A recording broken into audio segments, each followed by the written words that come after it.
This'll work, right? The Star Wars Expanded Universe is a bit of a juggernaut, with spin-offs and sequels rife across every form of digital media. The latest edition, Star Wars Outlaws, released on PlayStation 5, Xbox Series and PC on the 30th of August 2024. Developed by Ubisoft's Massive Entertainment, Star Wars Outlaws is an adventure game with open-world elements, where players take on the role of freelance criminal Kay Vess. Kay is your typical thief on a backwater planet. We're introduced to her and her fuzzy companion Nyx as they team up with a group of strangers for one last job to help get off planet and escape to their better lives in the core worlds. This job predictably goes awry, but Kay scrambles away, managing to steal a ship in the process, earning herself a bounty. She's not really a crack pilot though, and promptly crash lands on another planet, which begins this adventure for real. The planet she crashes on is littered with criminal syndicates vying for power, creating a perfect storm for our enterprising freelancer to sell her skills to the highest bidder. Kay herself is a serviceable character. She's another Star Wars scoundrel who fits the pre-established mold with almost cookie-cutter precision. What? You never make new friends? I have enough friends. Yeah, but you don't have to pay me to hang out with you. This is to say, she is self-serving, but never self-centered, and does the classic hero thing of never leaving anyone behind. This comes through in the main story as she goes out of her way to look after herself and her companion Nyx over others, but is a little too naive for her own good. In many ways, she's a very good protagonist, for a game that's designed to give the player some agency, at least in certain areas. Her morality dips into the grey, but never quite falls all the way into the black.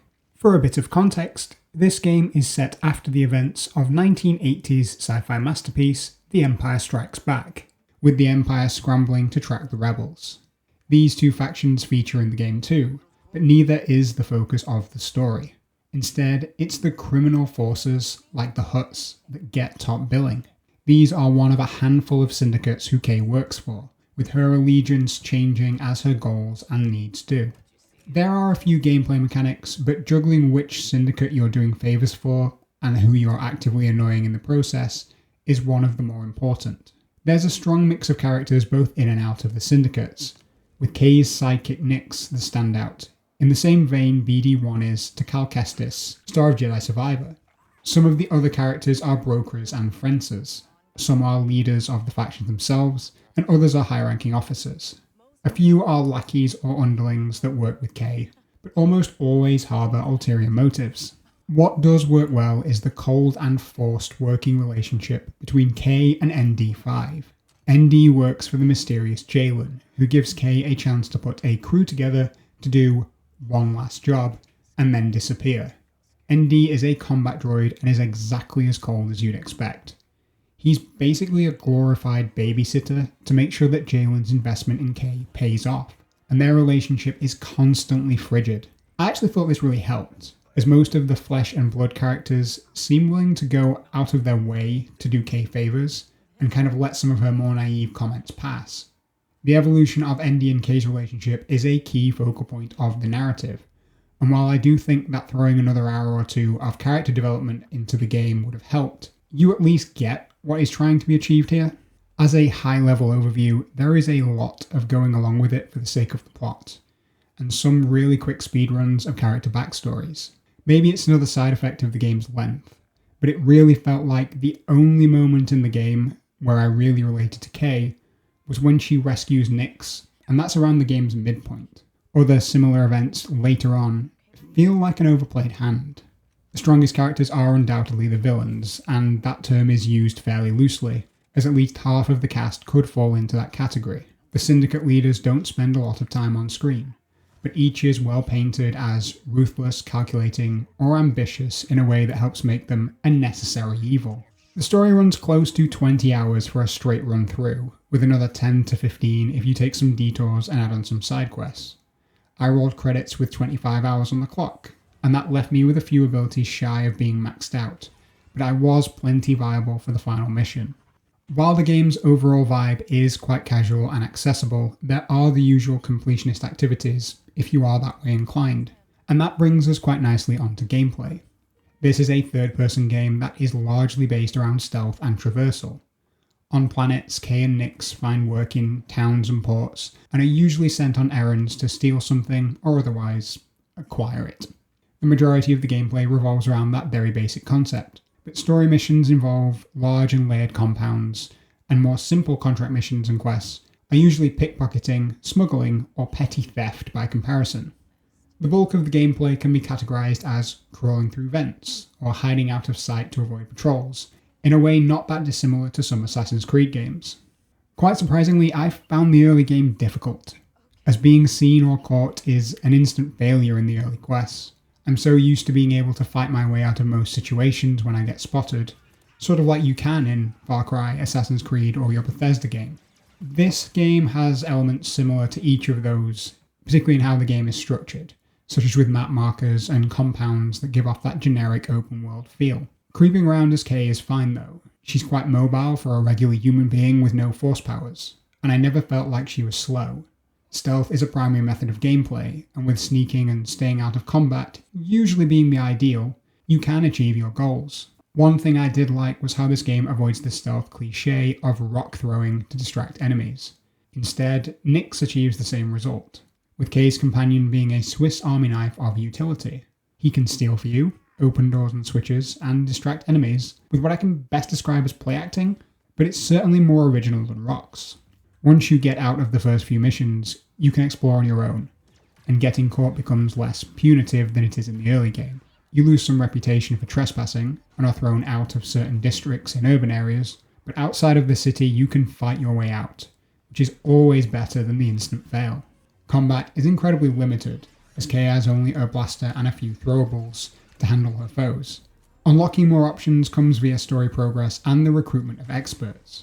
While these are well paced over the adventure, the early character kit is very minimal to the point of being restrictive. I would highly advise anyone playing this to mainline the story until you can explore all of the available planets, as until that point, combat gameplay is more trouble than it's worth.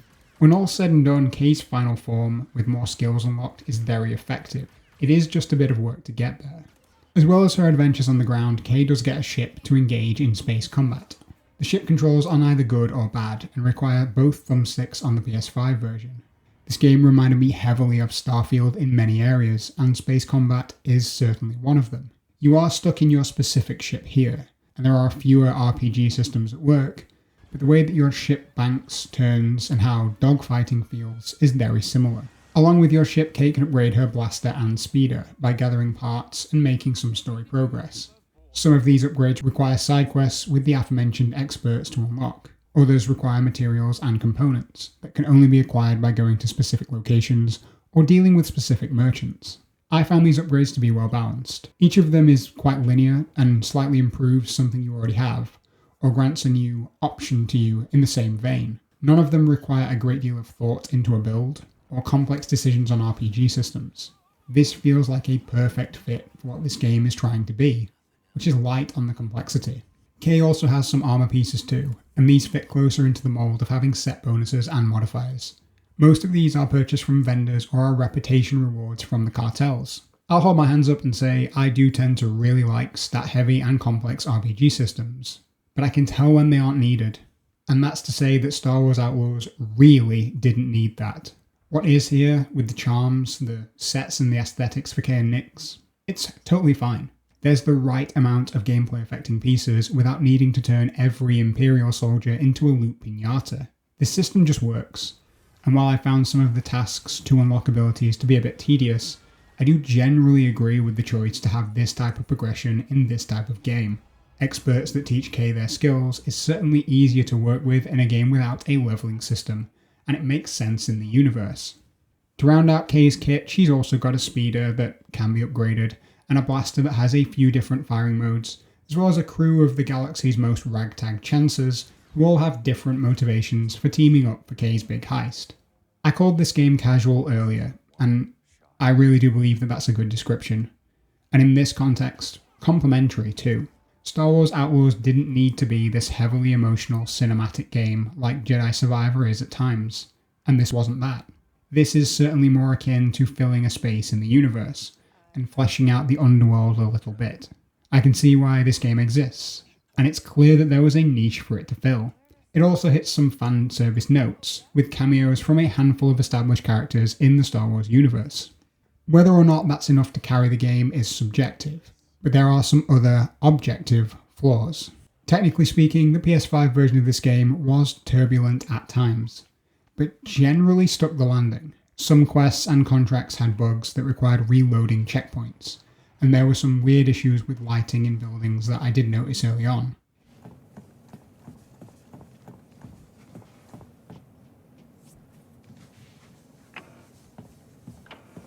In general though, the game is quite stable.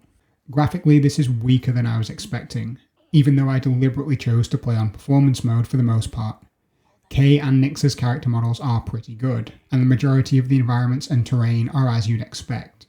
The dedicated cutscenes are certainly the most detailed parts of the game, and look night and day different to the in-engine ones. One specific visual criticism I have is the water effects in this game. These sometimes looked like white pixely mesh netting, and stood out like a sore thumb. This is by no means the best looking Star Wars game I've played, but I do think it's unfair to try and compare Outlaws on PS5 against Jedi Survivor on PC. I think I can say that this is graphically inconsistent, and could have done much better.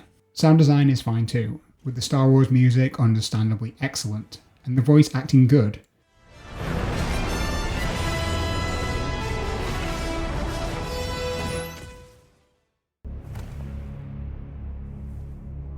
Each of you represents some of the most powerful criminal organizations in the galaxy.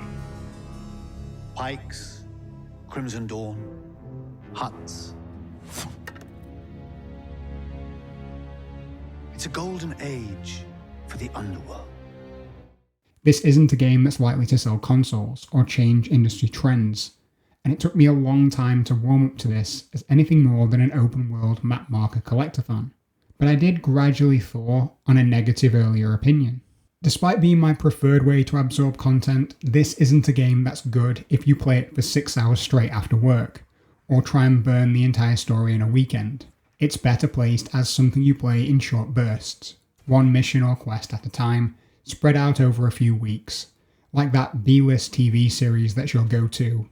Well, there's nothing else on. Pick to watch.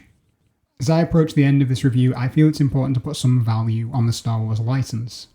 Regardless of the form of media, this is a franchise that will inevitably add weight, like the Pokémon license does, or like the FIFA license used to for a certain yearly EA game.